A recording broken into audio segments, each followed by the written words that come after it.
Hey there, my name is Alex. I am the Silver Mont, and this is my review of Final Fantasy XIV Endwalker patch 6.3 and sub-patches. You might be thinking, 6.3 came out a while ago, and that it certainly did. I decided to wait and review it once the sub-patches were out, as in 6.3.5. As the content was drip-fed over months and the initial patch this time was rather lacking in content, with much of the meat coming in these later patches, specifically the 0.5 one. Still, let's start with the main scenario which came in 6.3. Our quest with Zero continues, and I must confess it still has failed to grip me. I don't hate it, but neither am I really engaged. I think a big part of this is that Zero is just a really boring character to me, who feels like a bad trope. It didn't help that she was tipping her hat 40 times in every single cutscene either. I feel like those sorts of characters are very hard to get right, and I've never really found one in anything that's worked for me. Perhaps it's a cultural or translation issue, and maybe it works better in Japanese. But the idea of a character whose main thing is what are emotions just doesn't do anything for me. Still, the Rubicant? I don't know how you pronounce it. The fight against the Fire Red Man was hectic, and yet, as of the time recording this, I've only had it come up once for me. Once when I queued for it. It's never come up in Trial Roulette, which is bizarre, and means next time I get put in there, I won't remember anything, and I will just melt, I expect.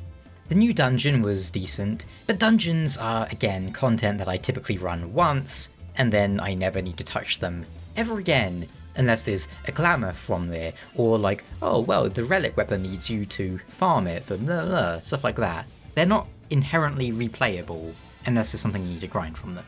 On the other side of things, we got the continuation of the Alliance Raid series, which I enjoyed somewhat more, as I am actually kind of invested in that storyline, and I have some questions. I'm curious about it. Where's it going to go? I'm interested in speculating. Whereas the main quest, I don't really care. And if Zero turns into Zeromus, or however you pronounce it, I'm going to not be pleased. And with all the interesting things they could have done with Vitra, he's been largely reduced to, where's my sister? What happened? Which is the most boring option they could have taken, when considering a dragon who has been living with humans for centuries. Anyway, the Alliance Raid itself I found a little lacking compared to the very strong first entry. That isn't to say it was bad, I just thought it was, and I hesitate to say this at all, but it was too easy. The mechanics weren't really all that interesting this time around. The second and third fights stood out to me the most, but again, I didn't dislike the Alliance Raid, I just liked it less than the first one, and I feel like if you swapped those two around, it's a nicer escalation, as I do feel like Alliance Raids should somewhat escalate. Each one should feel more dangerous and exciting than the last. Within the same series, of course. And for the most part, I think they've done a good job with that.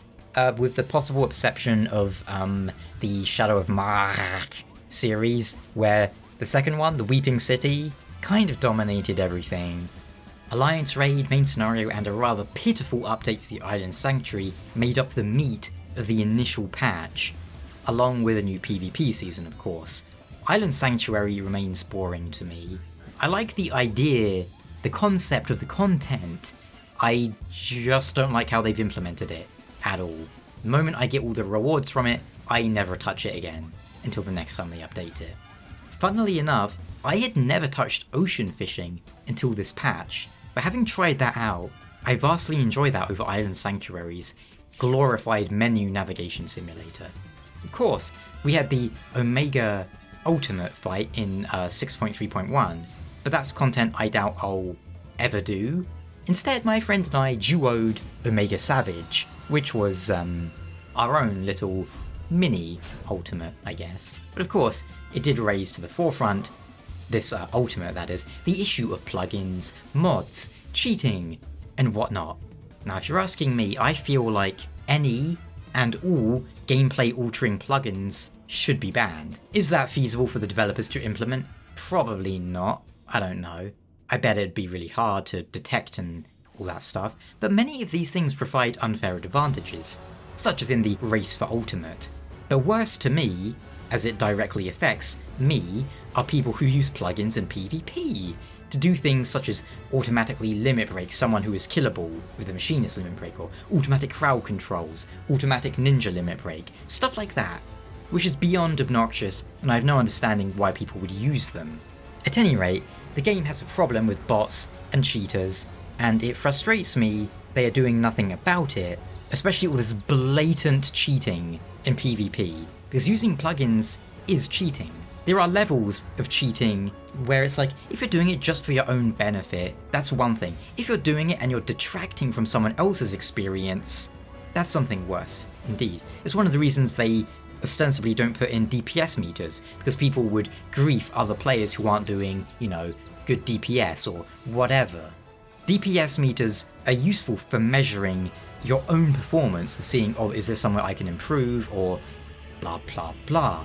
But when you're using it to grief another player, yeah, that's not really right, and that's probably why they don't have it in. But I think at the moment, they don't really have much they can do about plugins, so they're just saying don't use them, which is not a hard enough line to take.